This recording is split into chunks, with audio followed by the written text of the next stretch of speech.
North American Indians knowledge plus foundation અને LJ યુનિવર્સિટીના સંયુક્ત ઉપક્રમે અમદાવાદ સિટીના અમદાવાદ મેનેજમેન્ટ એસોસિએશન ખાતે ગુજરાત વિકાસ અસ્મિતા એવોર્ડ્સનું કરવામાં આવ્યું હતું. આ એવોર્ડ્સનો હેતુ ગુજરાતના પ્રેરણાદાયી વ્યક્તિત્વોને સન્માનિત કરવાનો અને આવનારી પેઢીને પ્રેરિત કરવાનો એક પ્રયાસ છે.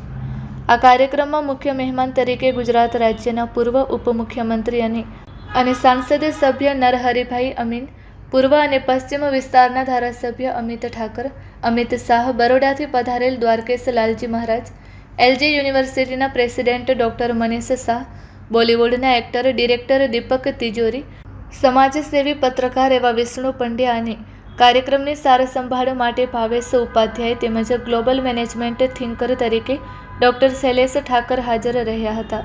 આ પ્રસંગે ડૉક્ટર શૈલેષ ઠાકરે જણાવ્યું હતું કે વતનની માટી સાથે જોડાયેલા આ લોકો ગુજરાતનો ખરો ખજાનો છે. તેથી તેમના કામને બિરદાવી તેમને સન્માનિત કરવામાં આવ્યા હતા.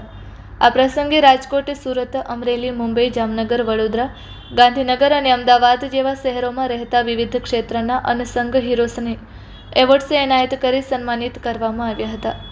Report by Ashwin Limbachiya, Ahmedabad.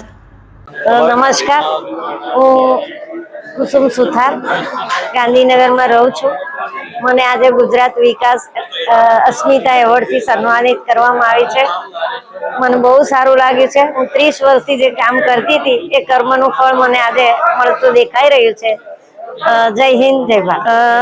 એવોર્ડથી હું ખૂબ ખુશ થઈ છું. મારા ઘર માટે બહુ ગૌરવની વાત છે અને અમારા જે કાર્યથી બીજા પણ આમાં જોડાય અને અમે ચકલી બચાવમાં વધારે સફળતા મેળવીએ એવી. વન જીવનના સૂત્રો 5 ભાષામાં મને લાગે છે કદાચ ગુજરાતમાં અને હિન્દુસ્તાનમાં પ્રથમવાર આ કામ થયેલું છે. 5 ભાષામાં ચીન, જાપાન, ઉર્દુ, અંગ્રેજી, સંસ્કૃત આવી કોઈ ભાષાઓમાં કામ થયું એવું નથી. 52 એટલા માટે કે 52 અઠવાડિયા વર્ષના છે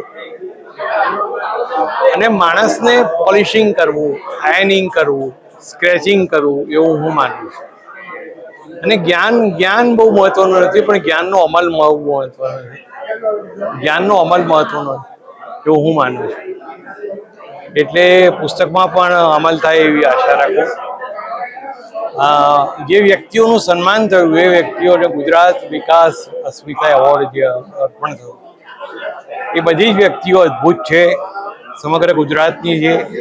જામનગર, અમરેલી, સુરત, વડોદરા, દાહોદ, ગોધરા, ગાંધીનગર, અમદાવાદ બધા સ્થળેથી જે અવાયેલી બધી વ્યક્તિઓ છે. મને લાગે છે કદાચ ઉત્તમ કામ થયું હોય એવું મને લાગી રહ્યું છે.